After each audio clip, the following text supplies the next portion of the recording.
America Israel के साथ Iran की जंग के केंद्र में अब स्ट्रेट ऑफ हॉर्मुज है।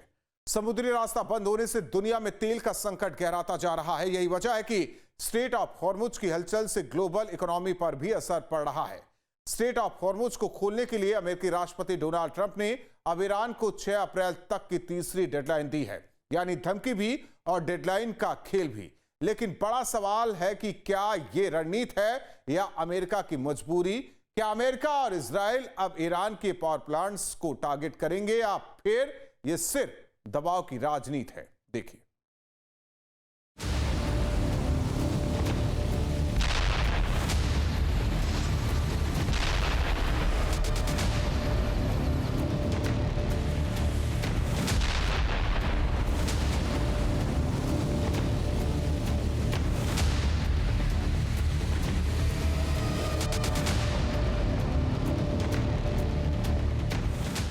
एक हफ्ता, 3 डेडलाइन और ट्रंप का बदलता अंदाज।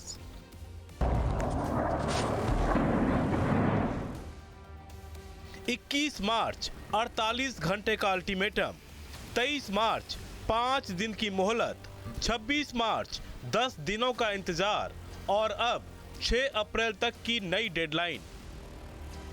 ये सिर्फ तारीखें नहीं, ये अमेरिका की रणनीति का बदलता चेहरा है, जहां हर डेडलाइन के साथ हमला टलता गया और सवाल बढ़ते चले गए। सवाल है कि अमेरिका का अल्टीमेटम है या यू टर्न। सिर्फ एक हफ्ते के अंदर ये अमेरिकी राष्ट्रपति ट्रंप के बदलते मूड की 3 तस्वीरें हैं, जिसमें एक धमकी और 2 यू टर्न शामिल है। जंग के बीच मोहलत यानी नई डेडलाइन, ये शब्द ही अपने आप में कई सवाल खड़े करता है।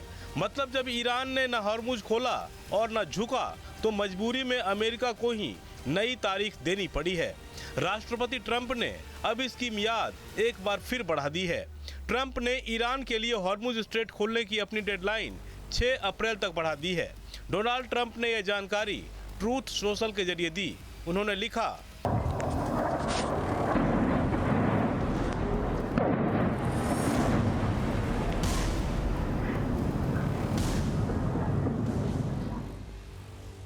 मैं एनर्जी इंफ्रास्ट्रक्चर पर विनाश की अवधि को 10 दिन के लिए सोमवार 6 अप्रैल 2026 की रात 8 बजे तक रोक रहा हूं। बातचीत जारी है और फेक न्यूज़ मीडिया और अन्य द्वारा गलत बयानबाजी के बावजूद वे बहुत अच्छी तरह चल रही हैं। वे एक डील करना चाहते हैं। उनके डील चाहने का कारण ये है कि उनकी बुरी तरह से पिटाई हुई है। राष्ट्रपति ट्रंप ने ईरान को पहला अल्टीमेटम 21 मार्च को दिया था, जिसमें 48 घंटे के भीतर हॉर्मुज को खोलने की धमकी दी गई थी।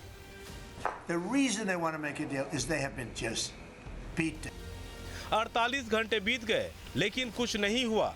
तभी राष्ट्रपति ट्रंप ने 23 मार्च को ईरान को दूसरा अल्टीमेटम दिया, जिसमें 5 दिनों के भीतर हॉर्मुज खोलने की चेतावनी दी।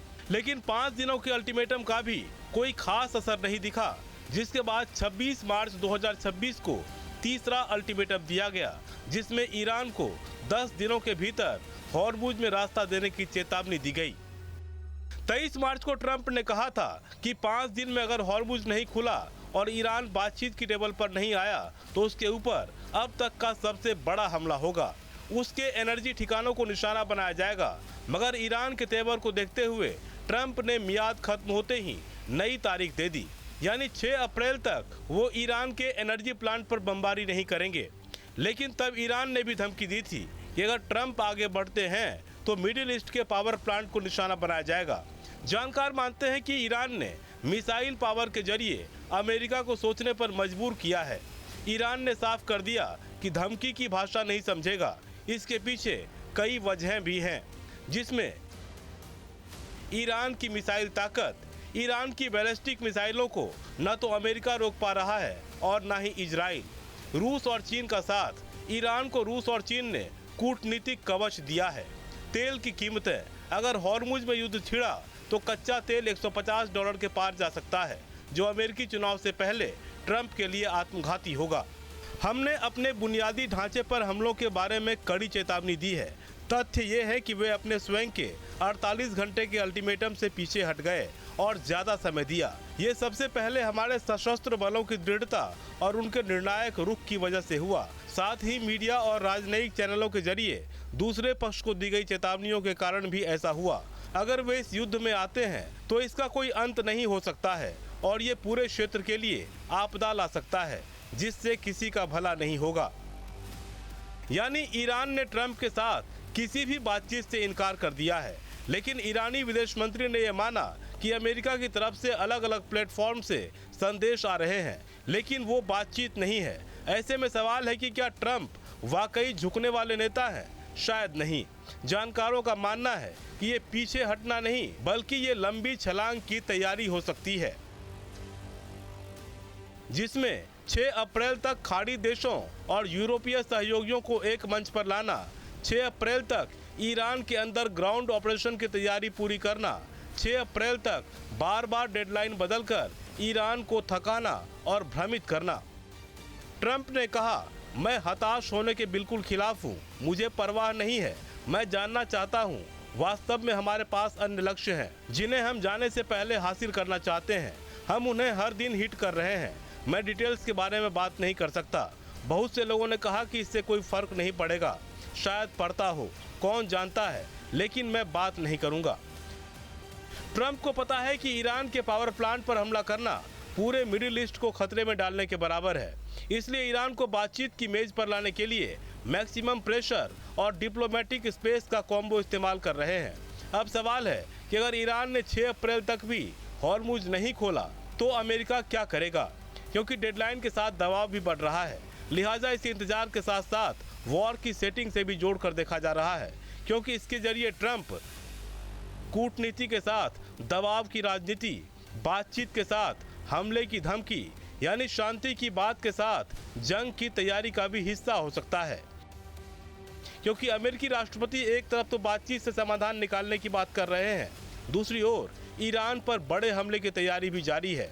लिहाजा हर किसी की नज़र अब ट्रंप की नई डेडलाइन यानी 6 अप्रैल पर है। सवाल है कि 6 अप्रैल के बाद भी हॉर्मुज स्ट्रेट नहीं खुला तो क्या होगा। ईरान के पावर प्लांट्स पर एयर स्ट्राइक, बिजली ग्रिड्स पर साइबर और मिलिट्री अटैक, ईरान के सीमित क्षेत्र में ग्राउंड ऑपरेशन, और अगर ऐसा हुआ तो जान लीजिए कि यह जंग सिर्फ मिडिल ईस्ट तक सीमित नहीं रहेगा। इसका असर खाड़ी देशों से ऊर्जा के लिए निर्भर देशों पर भी पड़ेगा। तेल की कीमतें आसमान छू सकती हैं, शेयर बाजार को झटका लग सकता है और तेल की सप्लाई चेन ठप पड़ सकती है। यानी एक हॉर्मुज स्ट्रेट, लेकिन पूरी दुनिया पर स्ट्रेस। इस बीच गंभीर सवाल है कि क्या 6 अप्रैल शांति लाएगा या महायुद्ध का ट्रिगर बजेगा। क्या ट्रंप दबाव बना रहे हैं या सच में हमला टाल रहे हैं। और सबसे बड़ा सवाल कि क्या ईरान झुकेगा या दुनिया को नई जंग में झोंक देगा। क्योंकि दांव सिर्फ एक समुद्री रास्ता नहीं है, पूरी दुनिया की अर्थव्यवस्था और शांति दांव पर है। दुनिया की नज़र अमेरिका और ईरान के हर कदम पर है। कूटनीतिक रास्ते से समाधान ढूंढने की तैयारी है, लेकिन वो दिन कब आएगा इसका इंतजार फिलहाल हर किसी को है। Team news state.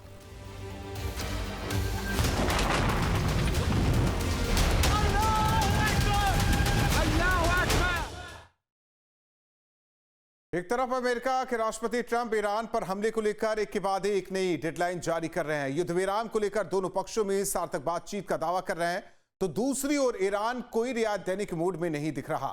ईरान खाड़ी देशों में अमेरिकी ठिकानों को लगातार निशाने पर ले रहा है।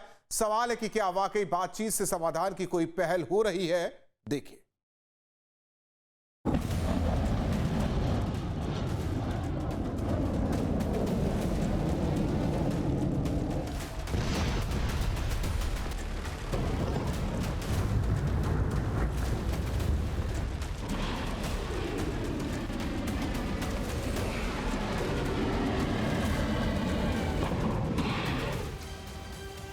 Saudi Arabia, Kuwait, Qatar, Bahrain, Iraq, Jordan, Middle East में जंग की ये 6 तस्वीरें हैं।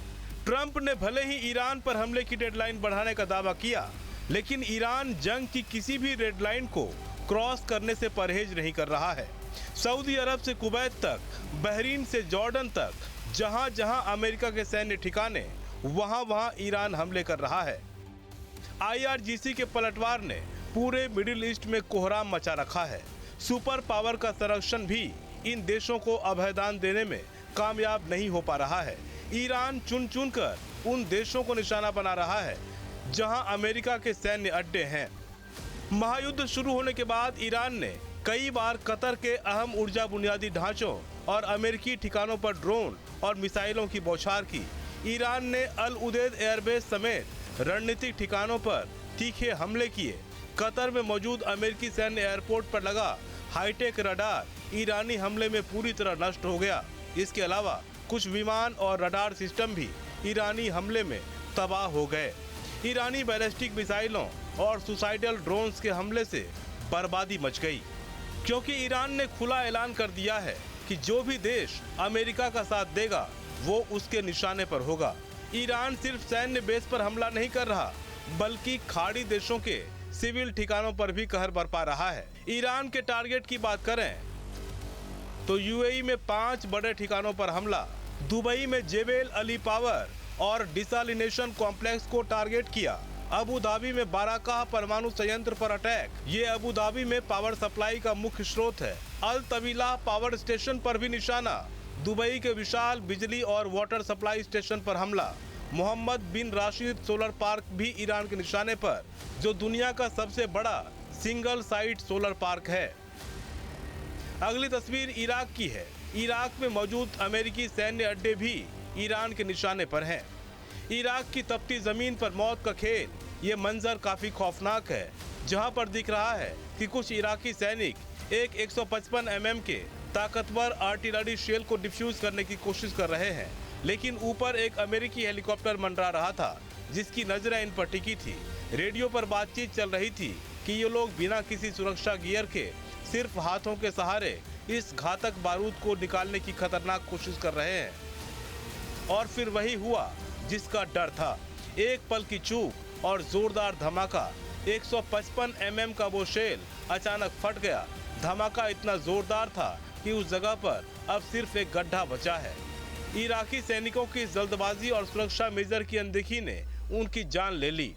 थर्मल फुटेज में साफ दिख रहा है कि धमाके के बाद वहां कुछ भी नहीं बचा। वो रणनीतिक शक्ति जिसके बारे में आप डींग मारते थे, अब एक रणनीतिक हार में बदल गई है। अपनी हार को कोई समझौता ना कहे। आपके वादों का दौर अब खत्म हो गया है। पहले दिन से ही हमारी पहली और आखिरी बात यही रही है और रहेगी। हम आप जैसे व्यक्ति के साथ समझौता नहीं करेंगे, ना अभी और ना कभी। ईरान ने सीरिया में कुछ होटलों को भी सैन्य ठिकाना घोषित कर दिया है, जहां ब्रिटिश और अमेरिकी सेना के विशेषज्ञ ठहरे हुए हैं। यानी ईरानी मिसाइलें इन होटलों को कभी भी मटियामेट करने की कोशिश कर सकती है। सऊदी अरब के पूर्वी हिस्से में ईरानी ड्रोनों की बारिश हुई है। इस इलाके में कई पेट्रोलियम संयंत्र मौजूद हैं। सऊदी रक्षा मंत्रालय ने कहा कि उन्होंने 2 ईरानी ड्रोनों को मार गिराया है। वहीं कुवैत में भी नेशनल गार्ड ने ईरानी ड्रोनों को इंटरसेप्ट करने का दावा किया है। महायुद्ध शुरू होने के बाद से बहरीन भी लगातार ईरान के निशाने पर है। बहरीन ने अपनी सेना को हाई अलर्ट पर रखा है ताकि ईरानी मिसाइलों और ड्रोन को वक्त रहते इंटरसेप्ट किया जा सके। ईरान ने जॉर्डन में अल अजराक के अमेरिकी सैन्य एयरबेस पर बैलिस्टिक मिसाइल और ड्रोन से हमले किए। अमेरिकी मीडिया के हवाले से दावा किया गया है कि मिडिल ईस्ट में ईरान ने अमेरिकी बेस को काफी नुकसान पहुंचाया। कुवैत, कतर और यूएई के अमेरिकी बेस भी तबाह कर दिए गए हैं। दावा तो यहां तक किया गया है कि नुकसान की वजह से अमेरिकी सैनिकों को बेस से हटना पड़ा है। तस्वीरें कुवैत के एयरपोर्ट के पास लगी आग की है, जिस पर पिछले 48 घंटे से काबू पाने की कोशिश की जा रही है। ईरान ने कुवैत के एयरपोर्ट पर मिसाइल अटैक किया था, जिससे वहां आग लग गई थी। इस बीच एक चौंकाने वाली खबर सामने आई है। यूक्रेनी राष्ट्रपति जेलेंस्की ने सऊदी क्राउन प्रिंस से मुलाकात की। खबर है कि सैकड़ों यूक्रेनी ड्रोन विशेषज्ञ खाड़ी देशों में तैनात किए गए हैं ताकि ईरानी ड्रोनों को रोकने में मदद मिल सके। एक तरफ ईरान को रूस से सैन्य और तकनीकी मदद मिलने की अटकलें लगाई जा रही हैं, तो दूसरी तरफ Zelensky Saudi crown prince Mohammed bin Salman के साथ मिलकर ईरान को मात देने की बिसात बिछा रहे हैं। इस बीच अमेरिका ईरान को सरेंडर पर मजबूर करने के लिए मिडिल ईस्ट में 10,000 अतिरिक्त सैनिक भेजने पर भी विचार कर रहा है। लेकिन सवाल है कि क्या भारी हथियारों और अरबों डॉलर खर्च करने के बावजूद अमेरिका ईरान के ड्रोन और मिसाइल जाल को काट पाएगा। Team news state. 28 दिन से ईरान इजराइल के बीच जंग जारी है। ईरान लगातार तेल अवीव समेत इजराइल के शहरों को निशाना बना रहा है, जिससे भारी तबाही की तस्वीरें सामने आ रही है।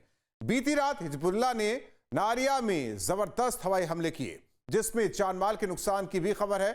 उधर ईरान के संभावित हमले को देखते हुए इजराइल में बस अड्डे और रेलवे स्टेशन को भी बंद कर दिया गया है।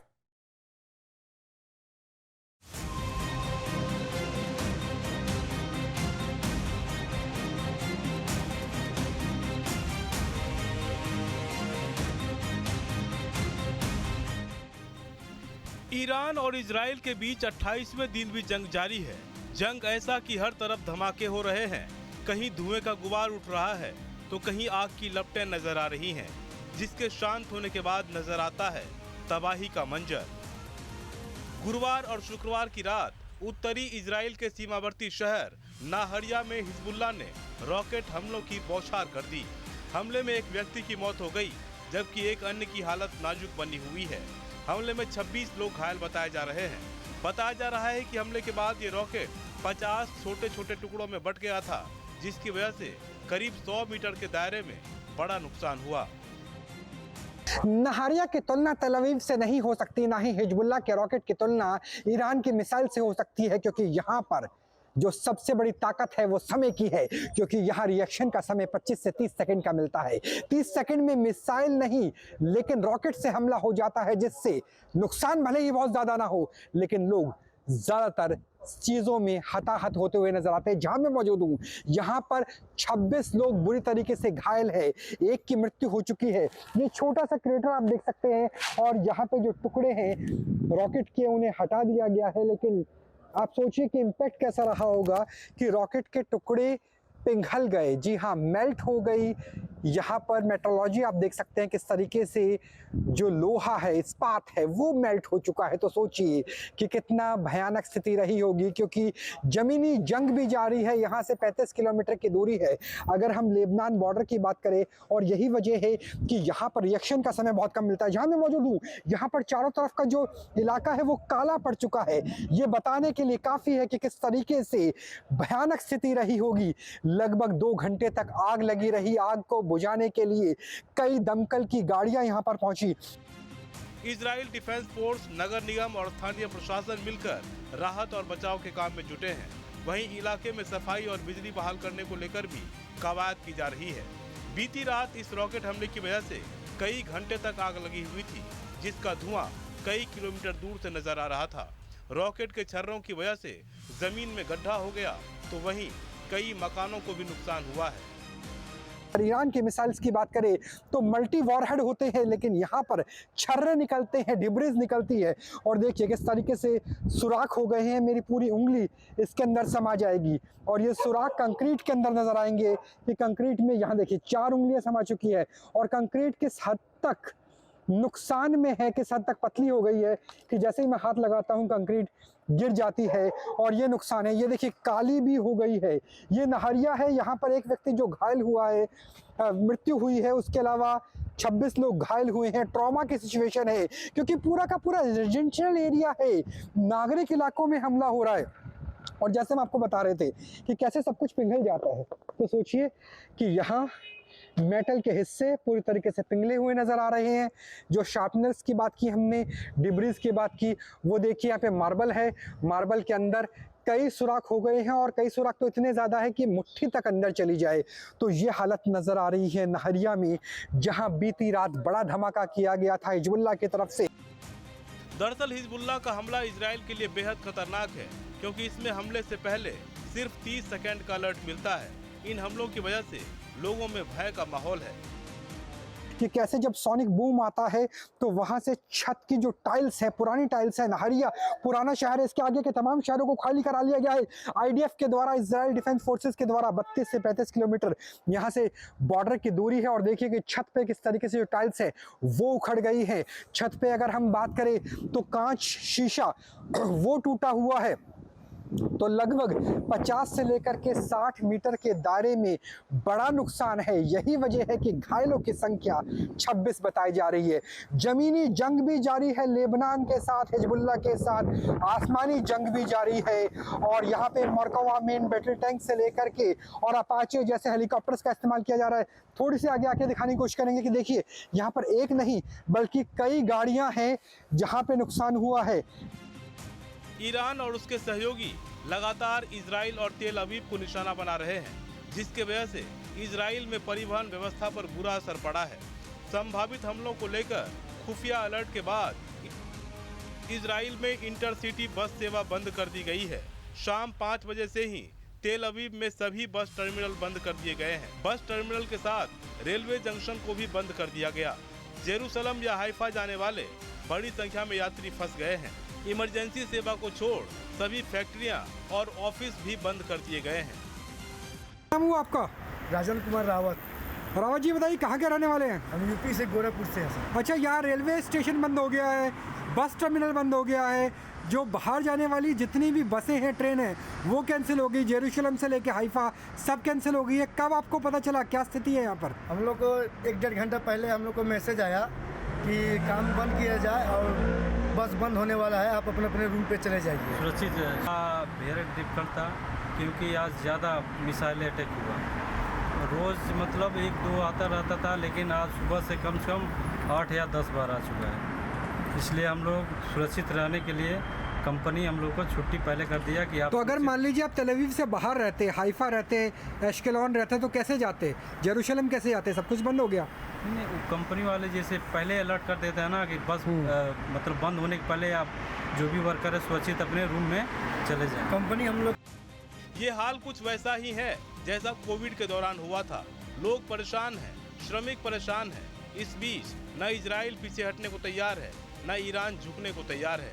अमेरिकी राष्ट्रपति ट्रंप ने ईरान पर हमलों को लेकर 10 दिन की मियाद बढ़ाने का ऐलान किया है, लेकिन सवाल बरकरार है कि क्या 6 अप्रैल तक सब ठीक हो जाएगा। Team news 10। आपके मोबाइल पर तुरंत आएगी ब्रेकिंग न्यूज। स्क्रीन पर सबसे पहले दिखेगी बड़ी खबर। देश दुनिया की हर खबर एक जगह। अब आपके मोबाइल पर तुरंत फटाफट इंस्टॉल कीजिए न्यूज़ नेशन ऐप और रखिए खुद को अपडेट।